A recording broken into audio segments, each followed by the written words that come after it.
မင်္ဂလာပါပရိသတ်ကြီးတွေဒီကနေ့မှာတော့2009ခုနှစ်ကထွက်ရှိထားခဲ့တဲ့လိုအပ်စံကျင်စက်ကားတကားကိုတင်ဆက်ပေးသွားရှင်ပါတယ်စက်ကားကတော့ဒေရန်ဆိုတဲ့ကောင်လေးတယောက်ရဲ့ဗဟေတိတွေပြည့်နေပြီးထူးဆန်းတဲ့အတုပအခမ်းအနားတစ်ခုကနေစတင်ခဲ့ပါတယ်သူဟာတကယ်တော့အခေါင်းအောက်မှာအသက်ရှင်နေသေးပြီးတော့သူ့ရဲ့မိသားစုနဲ့သူ့ရဲ့တငယ်ချင်းတွေကတော့သူ့ရဲ့သေဆုံးမှုအတွက်ပူဆွေးဝမ်းနည်းနေကြပါတယ်အဲ့ဒီနောက်မှာဆိုတော့ဒေရမ်ကသူ့ရဲ့ဘဝမှာအာရယာတိုင်းဘလို့မျိုးအတော်ကလေးကောင်းမွန်ခဲ့တယ်လဲဆိုတာကိုရှင်းပြပါတယ်သူဟာနာမည်ကြီးပြီးတော့မိသားစုကပြောဖို့ကောင်းကပညာရေးကလည်းထူးချွန်ပါတယ်ဒါပေမဲ့သူ့ရဲ့ဘဝမှာမတည်ငြိမ်တဲ့တစ်ခုထဲတော့အရာကသူ့ရဲ့အချစ်ဆုံးတငယ်ချင်းစတိပဲဖြစ်ပါတယ်စတိကသူ့ကိုအတန်းလစ်စေပြီးတော့ခေါင်မိုးထက်ကိုခေါ်သွားခဲ့ပါတယ်သူတို့နှစ်ဦးကအတူထိုင်နေကြစဉ်ဒေရန်ကပင့်ကူတကောင်ကိုကင်ထားခဲ့ပေမဲ့စတိကပင့်ကူကိုထုနှက်လိုက်ပြီးမီးလုံးတွေကိုကြောက်ခဲနဲ့ပြစ်ခွဲကသူ့ရဲ့ထိမ့်မရတိမ့်မရမှုကိုပြသခဲ့ပါတယ်အဲ့ဒီအချိန်မှာသူတို့ဆရာကចောင်းသားတွေကိုတင်ကန်းစာတင်ကြားပေးနေပြီးရုတ်တရက်ဒေရမ်ကကြောက်ခဲတလုံးကိုပြစ်လိုက်ပြီးတော့မန်ကိုထပ်ခွဲလိုက်ပါတယ်ကန်ဆိုရှင်တော့သူ့ရဲ့လောက်ရက်ကိုသူ့ရဲ့မိဘတွေတီးသွားခဲ့ပြီးတော့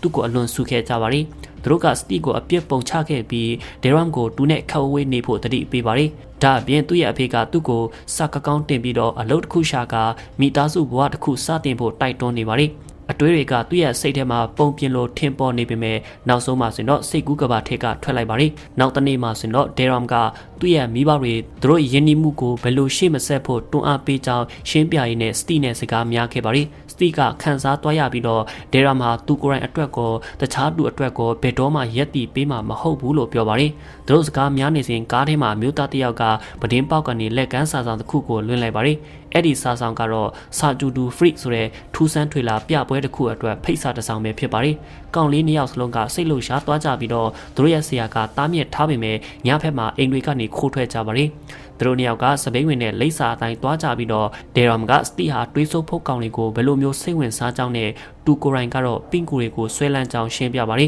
။လက်မှတ်ရောင်းတဲ့နေရာကိုတွားကြတဲ့အခါမှာတော့ဝက်ထားတဲ့အခန်းငယ်တစ်ခုထဲကတက်တော်တစ်ကောင်ဟာစတီပိုက်ဆံပေးလိုက်တဲ့အချိန်မှာသူ့ရဲ့လက်ကိုကိုက်လိုက်ပါတယ်။စတီကကြောက်ပြီးတော့နောက်ပြန်ဆုပ်လိုက်ကတက်တော်ကလက်မှတ်တွေကိုကျန်းအပေါ်ချပေးလိုက်ပြီးသူတို့ကလည်းထွက်ပြေးလာကြပါတယ်။ထူးဆန်းနေမှုကိုလစ်လူရှုထားလိုက်ပြီးတော့သူတို့တွေကစောင့်ဦးထဲကိုဝင်လာကအရက်ရှိရှိအမျိုးသားတစ်ယောက်နဲ့ထိတ်တိုက်တွေ့ဆုံခဲ့ပါတယ်။အဲ့ဒီအမျိုးသားကလက်မှတ်တွေကိုယူပြီးတော့သူတို့ကိုရှေ့ဆက်သွားဖို့ပြောပါတယ်။သူတို့နှစ်ယောက်ဟာအလွန်စိတ်ဝင်စားနေကြပြီးကားစရုံထဲကိုဝင်ကြပြီးတော့လူအုပ်ကြားမှာဝင်ထိုင်လိုက်ပါတယ်။မစ္စတာတော့ကစင်အပေါ်ရောက်နေပြီးထူးဆန်းထွေလာကဝန်ပလွေလူသားတစ်ယောက်နဲ့စတင်ခဲ့ပါတယ်။ကြောင်းမဲ့ဖွယ်ကောင်းလောက်အောင်ဒေါရထွက်နေတဲ့တားကောင်ကြီးတစ်ကောင်ကဝင်လာပြီးတော့လူဟိုင်းကိုလန့်သွားစေခဲ့ပါတယ်။မစ္စတာတော့ဟာအဲ့ဒီတားကောင်ကြီးကိုအမျိုးသမီးတစ်ယောက်စီညွှန်ကြားလိုက်ပြီးတော့အဲ့ဒီဝန်ပလွေလူသားကသူမရဲ့လက်ကိုကိုက်ပစ်လိုက်ပါတယ်။လူဟိုင်းကတော့ကြောက်ပြီးအော်နေကြတဲ့အချိန်မှာအမျိုးသမီးကသူမရဲ့ပြတ်သွားတဲ့လက်ကိုနစ်လို့ဖွယ်စွာထောင်းလိုက်ပြီးကော်မာလက်ကိုမိတ်ဆက်ခဲ့ပါတယ်။နောက်ထပ်ထူးဆန်းထွေလာကတော့အလက်ဆန်ဒါရစ်ဆိုတဲ့နန်ယိုးမရှိတဲ့အမျိုးသားတစ်ယောက်ဖြစ်ပါတယ်။သူ့ရဲ့အနောက်မှာဆိုတော့ကေတာတီဆိုတဲ့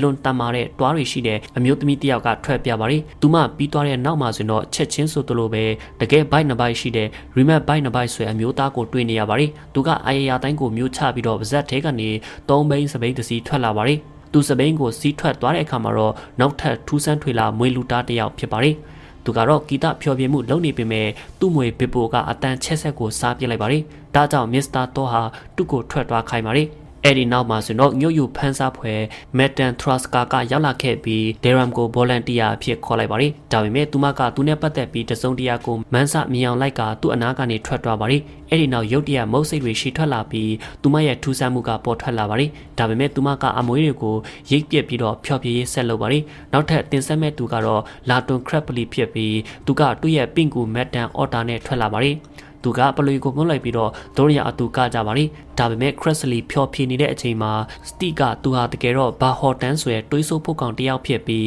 းသူ့ရဲ့ဓာတ်ပုံကိုစောက်တုပ်အထဲမှာမြင်ဖူးတာလို့ပြောပြပါလိနောက်ထပ်တက်ကြီးရွယ်အိုတယောက်ကသူတို့ပြောနေတာကိုကြားသွားပြီးတော့ခရက်စလီရဲ့ဖျော်ဖြေမှုမှာအော်တာကလီအထဲကိုပြန်တက်သွားကဒေရမ်ရဲ့ပေါင်အပေါ်ကျလာခဲ့ပါလိကောင်လေးကပင့်ကူကိုအလွန်တဘောကျနေပေမဲ့ခရက်စလီကပင့်ကူကိုပြန်ယူလိုက်တဲ့အချိန်မှာအဲ့ဒီနေရာကိုသူတို့ရဲ့ဆရာတွေအပါအဝင်မြို့ထဲကလူတွေကျူးကျော်ဝင်ရောက်လာကြပါလိမစ္စတာတော့ကသူတို့နဲ့ငင်းခုန်နေစဉ်အလက်ဆန်ဒါကသူတို့ကိုခြောက်လန့်ခဲ့ပါလိအဲ့ဒီအချိန်အတွင်းမှာဒေရမ်ကစင်အနောက်ကနေပြေးပြီးတော့ခရက်စလီရဲ့အခန်းထဲကိုဝင်လာခဲ့ပါလိသူဟာပင့်ကူကိုခိုးယူလိုက်ပြီးတခါတစ်ချက်အနောက်မှာဝင်ပုန်းနေပါလိအဲ့ဒီအချိန်မှာပဲခရက်စလီကကက်နာဆိုတဲ့တက်ကြီးရွယ်အိုတယောက်နဲ့အတူအခန်းထဲကိုဝင်လာပါတယ် သူတို့နှစ်ယောက်ကသူတို့ရဲ့တငယ်ချင်းဘင်းစင်ကိုတတ်ပြီးနောက်ဘန်ပနိကောင်တွေကသူတို့အတွက်ဘလူအန်ဒီရဲ့ဖြစ်လာတဲ့ဆိုတဲ့အကြောင်းဆွေးနွေးနေကြပါတယ်။ဒါအပြင်မစ္စတာတိုင်နီဆိုတဲ့လူဝကြီးတယောက်ကလည်းပြန်ရောက်နေပြီးဝိညာဉ်စုံနဲ့ရှုပ်ထွေးအောင်လုပ်ကသူတို့အားလုံးကိုဖျက်ဆီးဖို့စီစဉ်နေပါတယ်။ဒါကြောင့်သူတို့တွေဟာဘန်ပနိတွေကိုတိုက်ခိုက်ကြရပါတယ်။ခရက်ဆလီကသူဟာအဲ့ဒီဘဝကိုထားခဲ့ပြီးဖြစ်ကဒီလိုမလုံနိုင်ဘူးလို့ပြန်ပြောပါတယ်။အဲ့ဒီအချိန်မှာပဲစတီကအခန်းထဲကိုဝင်လာပြီးတော့လာနဲ့ခရက်ဆလီအကြောင်းအမှန်တရားကိုသူသိတယ်လို့ပြောလိုက်ပါတယ်။ကက်ပနာကသူ့ကိုလေဘင်းကနေချုပ်ထားပေမဲ့ခရက်ဆလီကသူ့ကိုတွားခွင့်ပေးလိုက်ဖို့ပြောပါတယ်။စတီကသူ့ဘဝမှာဘယ်သူမှမရှိတာကြောင့်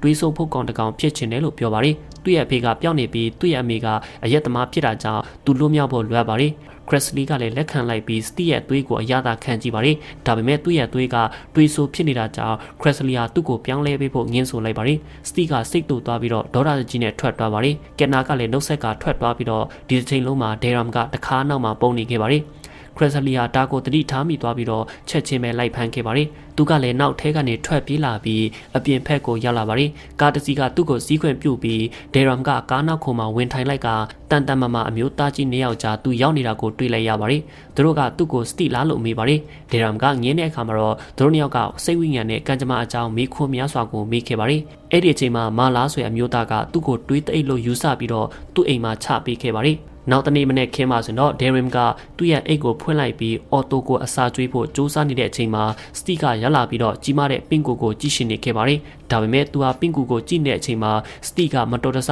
သူ့ရဲ့လောင်အိမ်ကိုလွတ်ချလိုက်မိပြီးပင့်ကူကလည်းထွက်ပြေးသွားပါတယ်။ပင့်ကူကိုတတ်ဖို့စူးစမ်းရင်းနဲ့စတီကသူ့ကိုထုရိုက်ဖို့အတွက်ចောင်းသားအုပ်ကြီးကြားကနေဖျက်ပြေးပါတယ်။ဒါပေမဲ့ပင့်ကူကအုပ်အော်တောင်းတင်းဖြစ်စေခဲ့ပြီးနောက်ဆုံးမှာဆိုတော့စတီကိုရိုင်းကိုတိုက်ခိုက်ခဲ့ပါတယ်။အော်တာကလည်းသူ့ရဲ့ဘားကိုကိုက်လိုက်ပြီးပဒင်းပေါက်ကနေထွက်သွားပါတယ်။စတီကတော့ဂျမ်းပေါ်လဲကျသွားပြီးသတိမေ့သွားခဲ့ပါတယ်။ဒေရင်ကအပြစ်ရှိတယ်လို့အလွန်ခံစားနေရပြီးကားစရုံကိုပြန်လာခဲ့ကအစိတ်ပြင်းတဲ့ပင်ကူကာယာကနေဖြည့်ဆည်းရှိနိုင်တဲ့ခရက်ဆလီနဲ့စကားပြောခဲ့ပါတယ်။ဒါပေမဲ့ခရက်ဆလီကဒေရင်သွေးဆုပ်ဖို့ကောင်တဝက်အဖြစ်သူ့ရဲ့လက်ထောက်အနေနဲ့လက်ခံမှသာဒီဆေးကိုပေးမယ်လို့ဆုံးဖြတ်ပါတယ်။သူ့တငယ်ချင်းရဲ့အခြေအနေအတွက်ဒေရင်ကလက်ခံလိုက်ပြီးတော့လာတွန်နာသူ့သွေးကတင့်လျော်မှုရှိမရှိစစ်ဆေးခဲ့ပါတယ်။အဲဒီနောက်မှာဆိုတော့သူကဒေရမ်ရဲ့လက်ချောင်းထိပ်တွေကိုဖောက်ဖို့သူ့ရဲ့လက်သေးတွေကိုအသုံးပြုလိုက်ပြီးသွေးအလဲအလဲလှုပ်လိုက်ပါတယ်။တွေးအလဲအလဲလှုပ်ပြီးရနောက်ခရက်ဆလီကသူ့ကြောပေါ်တက်ဖို့ဒေရမ်ကိုပြောပါတယ်ဒေရမ်တက်လိုက်တဲ့အခါမှာတော့သူကလစ်ခနဲ့ထွက်သွားပြီးတော့ဆေးရုံကိုအမြန်ပဲရောက်သွားပါတယ်ဆေးရုံကိုရောက်တဲ့အခါမှာတော့သူတို့နှစ်ယောက်ကနေရာပေါ်တက်ကြပြီး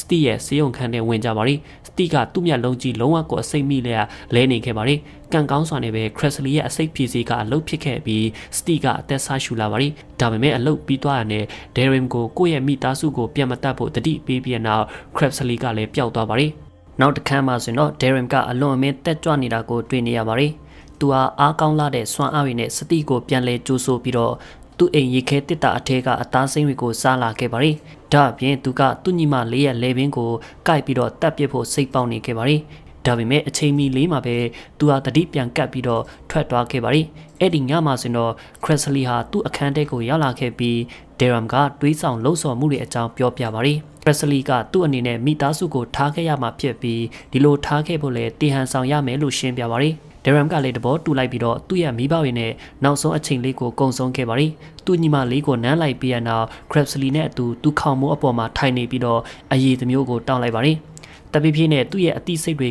ကထုံထိုင်းလာခဲ့ပြီးဒေရမ်တေဆုံးမှုအတွက်ပြည်ပြင်းတဲ့တရုတ်ပေါ်အောင်သူ့ရဲ့လေပင်ကိုဖျက်ရိုက်လိုက်ပါတယ်သူ့ရဲ့အတုပအခမ်းအနားမှာဆိုတော့လူအိုင်းကအခေါင်းအနားမှာလာပြီးငိုနေကြပါတယ်စတီကလည်းစိတ်မကောင်းဖြစ်နေခဲ့ပြီးသူ့ဖုန်းကိုသူ့လက်ထဲမှာထည့်ပေးလိုက်ပါတယ်ဒါပေမဲ့အခေါင်းကအသေးပိတ်ထားတာကြောင့်ဒေရမ်ဟာပြန်နိုးလာခဲ့ပြီးဂိမ်းကစားနေခဲ့ပါတယ်အဲ့ဒီညမှာပဲခရက်ဆလီဟာအခေါင်းကိုပြန်တူးပြီးတော့သူ့ကိုပြန်ထုတ်ပေးပါတယ်ဒါပေမဲ့တုတ်တန်အထဲမှာဆိုတော့တစုံတစ်ယောက်ရှိနေတယ်လို့သူတို့ခန်းစားမိလိုက်ကြပါတယ်အဲ့ဒီအချိန်မှာပဲမာလောကဒီနေရာကိုရောက်လာခဲ့ပြီးလူလုံးမတားနဲ့ဘန်ပနီတို့ရန်ဖြစ်ကြပါတယ်သူတို့နှစ်ယောက်ကအလွန်အမင်းဆူလောင်ပွက်လောစွာရန်တက်နေကြတာကြောင့်ဒေရမ်ကလည်းသူ့အတက်အတွက်ပြေးနေရပါတယ်မာလောကတစ်ချိန်မှာဒေရမ်ကိုဖမ်းမိသွားပြီမဲ့ခရက်ဆလီကတော့သူ့ကိုကယ်တင်ခဲ့ကသူတို့နှစ်ယောက်အဝေးပြေးလမ်းမပေါ်ပြေးလာကြပါတယ်လမ်းအပေါ်မှာဆိုတော့သူတို့ကမာလောကိုလှည့်စားလိုက်ပြီးလာနေတဲ့ကုန်ကားတစ်စီးတိုက်မိခံရအောင်ထားခဲ့ပါတယ်မကောင်းစွာကိုချင်းတုပ်ပြီးနောက်သူတို့တွေဟာစာဂျူဒိုဖရီကိုတွားကြပြီးခရက်ဆလီကမစ္စတာတော့ကိုဒေရမ်အတွက်နေရာတစ်ခုပေးဖို့ပြောပါတယ်ဒီလိုဆိုတော့မစ္စတာတိုင်နီယမ်ကနေသူကဘေးကင်းနိုင်ပြီပဲဖြစ်ပါတယ်လူကြီးတွေစကားပြောနေကြစဉ်ဒေရမ်ကလည်းသူတို့ပြောတာကိုခိုးနှားထောင်နေပြီးတော့ရေဘကားဆိုတဲ့အမျိုးသမီးလေးတယောက်နဲ့တွေ့ခဲ့ပါတယ်သူ သူမနဲ့တိပြီးနောက်သူဟာသူမကိုအတူနားထောင်စီခဲ့ပါတယ်ဒါပေမဲ့မစ္စတာတော့ကသူတို့ကိုဖမ်းပြီးတော့ခရက်စလီအရှိမထိုင်ခိုင်းလိုက်ပါတယ်ဒါပေမဲ့သူဟာဒေရမ်ကိုထိမ့်သိမ်းပေးထားဖို့သဘောတူလိုက်ပြီးသူ့ရဲ့အခန်းပေါ်ဖြစ်မဲ့အဲဘရက်သဲစီသူ့ကိုခေါ်သွားပြီးဖို့ရီဘကာကိုပြောပါတယ်လန်ခုလက်မှာဆိုတော့ရီဘကာကဒေရမ်ကိုအဲဘရက်သဲစီလိုက်ပို့ပြီးဖို့ဟာကစ်ဆိုတဲ့တက်တဝါတကောင်ထန်လွှဲပေးထားပါတယ်လန်ကတက်တဝါဟာသူ့ရဲ့လက်ကိုထပ်ကိုက်ဖို့ကြိုးစားပေမဲ့ထရစကာကကြားဝင်လိုက်ပြီးတော့အနာဂတ်အတွက်နောက်ထပ်အမြင်တစ်ခုရလိုက်ပါတယ်ဒါပေမဲ့သူမကဒါကိုမိထားလိုက်ပြီးတော့ဒေရမ်ကိုခီးဆက်စေခဲ့ပါတယ်ခဏလောက်လမ်းလျှောက်လာပြီးနောက်သူ့ရဲ့သဲကိုရောက်လာခဲ့ပြီးအဲဘရက်မွေလူသားကောင်လေးနဲ့ဆုံခဲ့ပါတယ်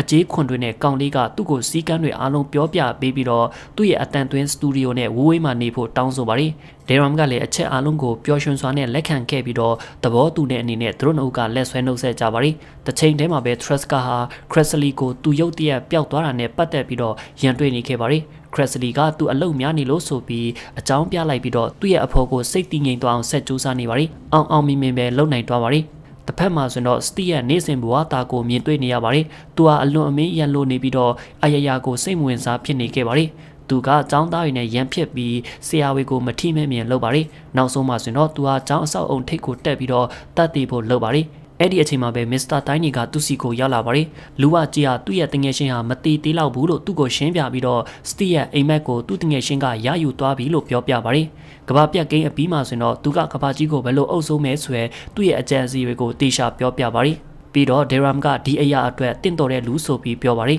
။ဒါအပြင်မစ္စတာတိုင်းနီကစတီကိုသူ့ရဲ့စိတ်ထဲမှာချန်ပီယံအဖြစ်သူ့ရဲ့တန်ဖိုးကိုမြင်လာအောင်လုပ်ပါတယ်။အဲ့ဒီနောက်ဒေရမ်ဟာစက်ကတ်ထဲမှာပဲအချိန်ကုန်ဆုံးပြီးတော့စက်ကတ်ထဲကလူရဲနဲ့နေသားကြလာကစကားပြောဆိုဖြစ်ပါတယ်သူကခရက်စလီသူ့ကိုခိုင်းတဲ့တောက်တူမေရကိစ္စတွေကိုလုပ်ပါတယ်တန်ရှင်ရဲ့လှုပ်တာနဲ့တက်သွားတွေကိုအစာကျွေးရအပါဝင်ဖြစ်ပါတယ်ဒါအပြင်သူ့ရဲ့အလင်းအမြန်သွားနိုင်စွမ်းကိုလည်းလေ့ကျင့်ပါတယ်ဒါပေမဲ့ဆိုင်းဘုတ်နဲ့ဝင်တိုက်မိပြီးတော့စိတ်ပြက်စရာကောင်းစွာကြာရှုံးပါတယ်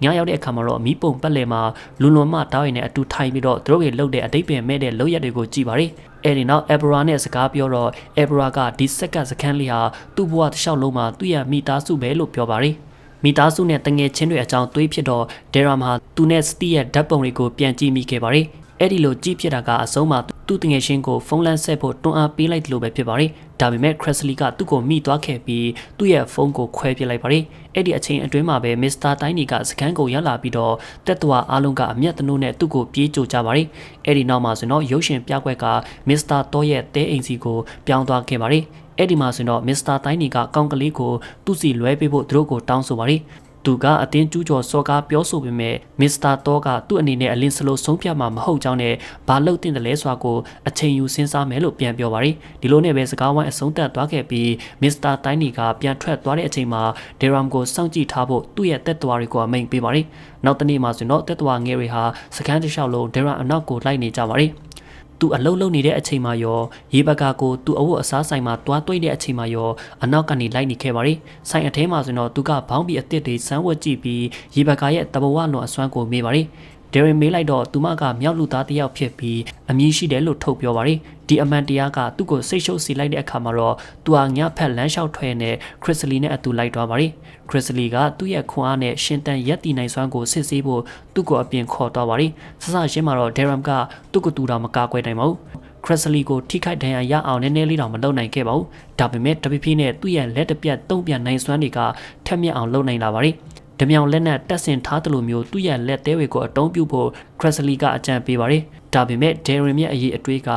များကြီးဖြည့်ကျင့်ဖို့လိုအပ်သေးကြောင်းသိလိုက်ရပါတယ်။တစ်ဖက်မှာဆိုတော့စတီကိုတွေးဆုပ်ဖုတ်ကောင်အဖြစ်မာလောကပြောင်းပေးလိုက်ပြီးနေရောက်အတူတူစတီရဲ့ဆရာအိမ်ကိုတွားကသူ့ကိုချိန်ချောက်ကြပါတယ်။နောက်ဆုံးမှာဆိုတော့စတီကအရက်ဆက်ဆုံးနီးနဲ့သူ့ရဲ့ဆရာကိုတပ်ပစ်ကသွေးကိုဆုပ်ယူတောက်တုံးခဲ့ပါတယ်။ညနောက်ပိုင်းမှာဆိုတော့ခရက်စလီကထရက်စကာနဲ့အတူထိုင်ပြီးသူ့အတွက်တောက်တူမေရလှုပ်ပြီးဖို့ဒေရမ်ကိုလိုအပ်ခဲ့ပုံအကြောင်းပြောပြပါတယ်။အခုတော့အားလုံးကကြီးကြီးမားမားကိစ္စတွေဖြစ်သွားပြီလို့ပြောပါတယ်။အဲ့ဒီအချိန်မှာပဲစကန်တဲ့ကိုဘန်ပနစ်တွေကျူးကျော်ဝင်လာတာအာယုံခံမိပါတယ်အကျိုးဆက်အနေနဲ့လူလွန်မဓာတ်တွေကကြောက်လန့်ကုန်ကြပြီးရက်ဆက်ကြမ်းကြုတ်တဲ့တားရန်တွေကဒေရမ်ကိုလိုက်ရှာကြပါတယ်ရှာပြီးရဲ့နောက်မှာဆိုတော့ဒေရမ်ကိုရေဘက်ကအဘရာတို့နဲ့အတူအဝတ်အစားခန်းမှာအတူတူပုံနေတာကိုတွေ့သွားခဲ့ပါတယ်သူတို့ရဲ့အကြားတိုက်ပွဲဖြစ်ပြီးတော့ခရက်စလီကလည်းခုခံကာကွယ်ဖို့ရလာပါတယ်နောက်ဆုံးမှာဆိုတော့လူလွန်မဓာတ်အားလုံးကထွက်ကြပြီးမစ္စတာတော့ကတိုက်ပွဲကိုရပ်လိုက်ရပါတယ်မ မန်ပနီတွေကဒဲရမ်ကိုပြန်လာချိန်တန်ပြီးဖြစ်ကြောင်းသတင်းစကားပါဖို့အက်ဘရာနဲ့ရေဘကစီလာပါတယ်နောက်တနေ့မနေ့မှာဆိုရင်တော့ဒဲရမ်စခန်းကိုဖျက်လျှောက်တဲ့အချိန်မှာလူတိုင်းကသူ့ကိုစိတ်ပြက်လက်ပြငေးကြည့်ကြပါတယ်တဲတဲဝင်သွားတဲ့အချိန်မှာတော့သူတို့တွေကရေဘကကိုခေါ်တွားမှန်တိသွားကြပြီးသူမအနောက်ကိုလိုက်ဖို့ပြင်ဆင်ခဲ့ပါတယ်အဲ့ဒီအချိန်မှာပဲစတီနဲ့မစ္စတာတိုင်းနီကဒဲရမ်ရဲ့အိမ်ထဲကျူးကျော်ဝင်ရောက်ပြီးတော့သူ့ရဲ့မိဘတွေအပေါ်ရက်စက်မှုတရဖူဆောင်းခဲ့ပါတယ်။တစ်ချိန်တည်းမှာပဲဒဲရမ်ကသူ့ရဲ့အိမ်စီကိုတွားဖို့တက္ကစီကိုငားနေခဲ့ပါတယ်။သူ့အိမ်ကိုရောက်သွားတော့စပွဲအပေါ်မှာလူလုံမတားတွေရဲ့စက်ကပ်ပြပွဲလက်ကမ်းစာဆောင်ကိုတွေ့ခဲ့ပါတယ်။အဲ့ဒီပွဲမှာသူ့ကိုတွေ့မဲဆိုပြီးသူ့ကိုတတိပေးစာထားခဲ့တာပဲဖြစ်ပါတယ်။ဒီအတော်အတွင်းမှာခရက်စလီက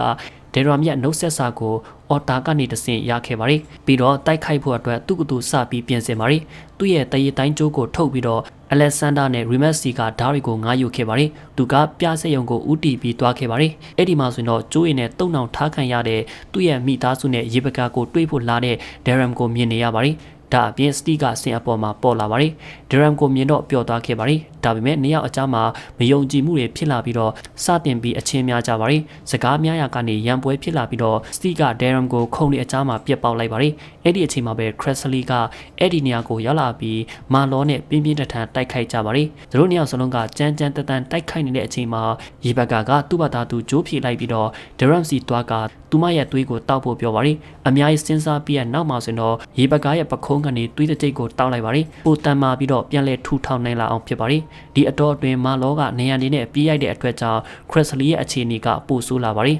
နောက်ဆုံးသူ့ကိုဓာတ်နဲ့ထိုးပါတယ်ဒါပေမဲ့ဒဲရမ်ကလက်မတင်လေးကဲတင်ဖို့ရောက်လာခဲ့ပြီးခရက်စလီကအခွင့်အရေးကိုအသုံးချကမာလောရဲ့နှလုံးတည့်ကိုဓာတ်နဲ့ထိုးလိုက်ပါတယ်လူထွားကြီးကအဲ့ဒီနေရာမှာပဲတိတ်ဆုံးသွားခဲ့ရပါတယ်အခုလူငယ်နှစ်ယောက်အကြားကတိုက်ပွဲပြန်စားခဲ့ပါတယ်မစ္စတာတိုင်းနီကတော့သူတို့ကိုပျော်ပျော်ကြီးကြည့်နေခဲ့ပါတယ်နှစ်ယောက်စလုံးတယောက်နဲ့တယောက်ဟောခန်းတစ်လျှောက်လုံးအတိအကျတိုက်ခိုက်ကြပြီးတော့ပပတ်လေကအရာအလုံးဟာအကြီးအကျယ်ပျက်စီးကုန်ပါတယ်နောက်ဆုံးမှာဆိုတော့သူတို့ကိုမစ္စတာတိုင်းနီကရက်ခိုင်းလိုက်ပြီးတော့လူဝကြီးကသူနဲ့ပူးပေါင်းဖို့နှစ်ယောက်စလုံးကိုဖိတ်ခေါ်ပါတယ်စတီကတဘောတူလိုက်ပြီးတော့ဒဲရမ်ကငင်းဆိုပါတယ်အဲ့ဒီမှာသူ့ရဲ့ဆွမ်းအားတွေကိုပြဖို့အတွက်မစ္စတာတိုင်းနီကမာလောကိုအသက်ပြန်သွင်းပြီးတီးငယ်တဲ့တက်တော်လေးအဖြစ်ပြန်လည်နှုတ်ပြစီပါတယ်ဒီတရုတ်ပြမှုကစတီကိုမစ္စတာတိုင်းနီနဲ့ပူးပေါင်းဖို့ဆုံးဖြတ်ချက်ချစီခဲ့ပါတယ်အဲ့ဒီအတော်အတွင်းမှာဒဲရမ်ကခရစ်စလီအကူအညီနဲ့သူ့ရဲ့မိသားစုကိုမန့်ညံဖျောက်လိုက်ပါတယ်စက်ကတ်ကိုပြန်လာပြီးနောက်မဲအနိုင်ရကသူကစခန်းရဲ့အဖွဲ့ဝင်ဖြစ်လာပါတော့တယ်စကားရဲ့နောက်ဆုံးအပိုင်းတွေမှာဆိုတော့ဒဲရမ်ကခရက်စလီစီရှောက်သွားပြီးဒါကအခုသူတို့ဘဝရဲ့အစိတ်အပိုင်းဖြစ်နေပုံအကြောင်းပြောဆိုကြပါရီအဲ့ဒီနောက်မှာဒဲရမ်ကသူ့ကိုယ်ပိုင်အကောင့်ကိုရပြီးအဲ့ဒီမှာနောက်ထပ်နေရပေါင်းများစွာငင်းချမ်းစွာအနားယူနိုင်ပါပြီဒီလိုနဲ့ပဲရုပ်ရှင်ကလည်းဆုံးသက်သွားခဲ့ပါရီတ िशु ပေးကြကြပရိသတ်များအားလုံးကျေးဇူးထူးတင်ရှိပါခင်ဗျာ